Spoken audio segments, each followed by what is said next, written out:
Kör blogg. Godnatt. Kör. Nej, fan! Det är inget bra.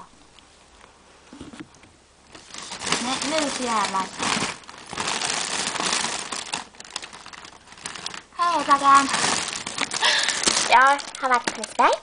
Ja, jag har köpt en ballong. 8 på rörom och en klubba. Min ballong var jättefin. Men det är mycket... Nej. Men det här är mycket roligare. Det här är första gången jag har sin hyllund. Det är skitkul. Dagens outfit är en... jag är jättetrött. Jag håller på att dra. Är ett viklinne från Kibus, ett par shorts från Spanien och ett par rosa... Nej, vad var det? Kaninöronrosa fluff.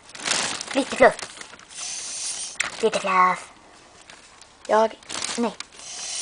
ska typ hem vid... Äckelväg. Nej, inte riktigt. Lite tidigare. Bussen var hemma igen vid... typ halv ett. Nej. Sen lämnar vi Elin och jag hade en väska och nu vet jag nudlar. Det här är jättekul. Fan vad roligt man låter. Fan vad kul. Jag är jättetrött och jag har inte kunnat sova någonting. Jag ska sova nu. Fan vad roligt det här. Nu ska jag gå in och prata med mina föräldrar och ska se hemma dem lite. Och då ska jag sova. Puss hej.